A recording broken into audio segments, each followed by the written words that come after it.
Bismillahirrahmanirrahim. Assalamualaikum warahmatullahi wabarakatuh.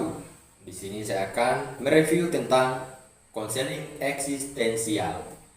Dimulai dari pengantar dan tokoh utama, eksistensialisme pada awalnya merupakan filsafat yang menganggap bahwa segala sesuatu yang terjadi pasti berujung dari eksistensi atau kehadiran.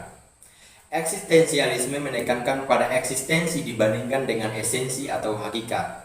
Eksistensi sendiri secara umum adalah keberadaan, sedangkan secara khusus berarti bagaimana cara manusia hidup di dunia. Maksud dari cara manusia hidup di dunia tidaklah sama dengan benda-benda yang dimana benda tidak memiliki kesadaran akan keberadaannya, bahkan tidak memiliki arti. Sedangkan dengan manusia itu sendiri pun mampu menyadari keberadaannya serta berarti tanpa hal yang lain. Berbeda dengan benda-benda, dengan adanya manusia, barulah benda tersebut lebih berarti.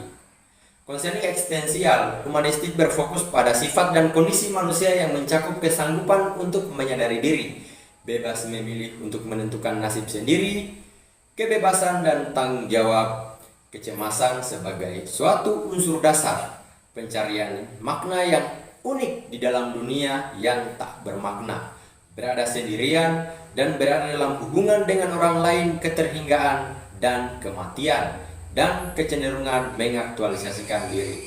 Gerald Corey, 1999, 319. Tokoh dari eksistensial humanistik adalah Abraham Maslow yang terkenal dengan teori aktualisasi diri. Selain itu, ada tokoh lain dari eksistensial humanistik yaitu Carl Rogers yang dikenal dengan metode terapi yang berpusat pada klien terapi. Viktor Frankl adalah tokoh sentral dalam mengembangkan terapi eksistensial di Eropa dan juga membawanya ke Amerika Serikat. Pendekatan eksistensial humanistik terfokus pada sifat dari kondisi manusia yang mencakup kesanggupan untuk menyadari diri, bebas memilih untuk menentukan nasib sendiri, kebebasan dan tanggung jawab, kecemasan sebagai suatu unsur dasar, pencarian makna yang unik dalam dunia yang tak bermakna, berada sendiri dan berada dalam hubungan dengan orang lain, keterhinggaan dan kematian, dan kecenderungan mengaktualkan diri. Kemudian saya akan membahas atau mereview konsep-konsep utama. Dari pengertian para ahli menurut Gerald Corey 1988, ada beberapa konsep utama dari pendekatan eksistensial, yaitu yang pertama, kesadaran diri, yang dimana manusia memiliki kesanggupan untuk sadar akan dirinya sendiri, suatu kesanggupan yang unik dan nyata yang memungkinkan manusia mampu berpikir dan memutuskan. Kemudian yang kedua, kebebasan, tanggung jawab, dan kecemasan. Manusia juga perlu sadar akan kebebasan dan tanggung jawabnya, meskipun dapat menimbulkan kecemasan yang menjadi atribut dasar pada manusia. Kemudian yang ketiga, penciptaan makna. Manusia itu unik dalam artian dia berusaha untuk menemukan tujuan hidup dan menciptakan nilai-nilai yang akan memberikan makna bagi kehidupan.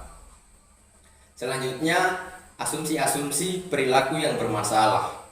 Adapun asumsi perilaku bermasalah konseling humanistik dipengaruhi oleh tidak terpenuhinya aspek-aspek sebagai berikut. Yang pertama, kesadaran diri. Berhubungan dengan kemampuan manusia untuk menyadari diri dan menjadikan dirinya mampu melampaui situasi sekarang dan membentuk aktivitas-aktivitas berpikir. Dengan demikian, meningkatkan kesadaran berarti meningkatkan kesanggupan seseorang untuk mengalami hidup secara penuh sebagai manusia. Tidak jarang manusia yang tidak memiliki kesadaran akan dirinya akan mengalami masalah-masalah dalam kehidupannya. Kebebasan dan tanggung jawab manusia adalah makhluk yang menentukan diri dan memiliki kebebasan untuk memilih di antara alternatif-alternatif. Masalah akan timbul jika manusia tidak bisa mengatur kebebasannya dan mengarahkan hidupnya.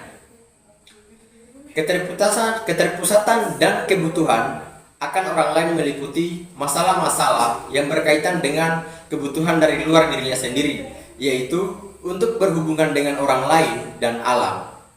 Kegagalan dalam berhubungan dengan orang lain dan dengan alam menyebabkan manusia kesepian, mengalami aliensi, keterasingan, dan depersonalisasi.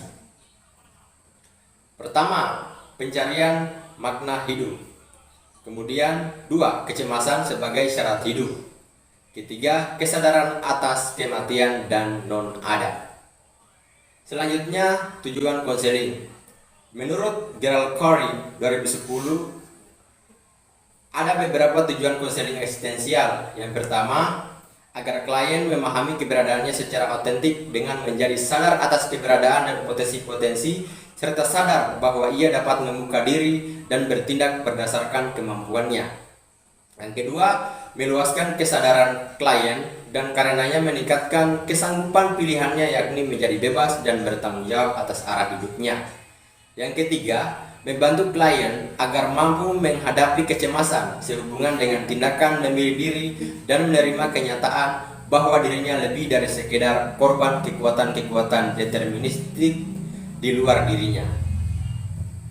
Menurut Corey 2009, tujuan konseling eksistensial adalah agar klien mengalami keberadaan secara otentik dengan menjadi sadar atas keberadaan dan potensi-potensi dan sadar bahwa ia dapat membuka diri berdasarkan kemampuannya. Selain itu, konseling eksistensial dapat membantu klien mengidentifikasi atau menetapkan kegiatan-kegiatan yang berhubungan dengan perubahan kepribadian. Perubahan itu meliputi perubahan yang menghasilkan keadaan baru, perubahan yang bersifat permanen, dan bisa diterapkan klien dalam kehidupan sehari-hari di luar sesi konseling.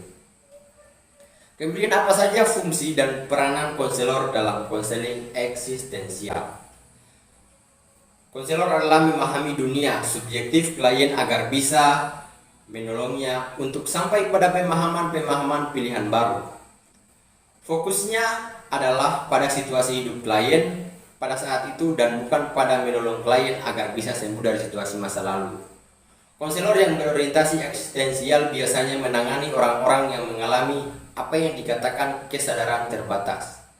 Tugas sentral dari konselor adalah langsung mengonfrontasikan klien ini dengan cara hidup mereka dalam keberadaan terbatas ini dan menolong mereka untuk bisa menyadari bahwa mereka ikut berperan dalam menciptakan kondisi semacam itu. Corey 2009. Nah, tentunya konseling eksistensial juga punya kelebihan dan keterbatasan atau kelemahan. Yang pertama, kita bisa lihat dari kelebihan konseling eksistensial. Pertama, teknik ini dapat digunakan klien mengalami kekurangan dalam perkembangan dari kepercayaan dirinya.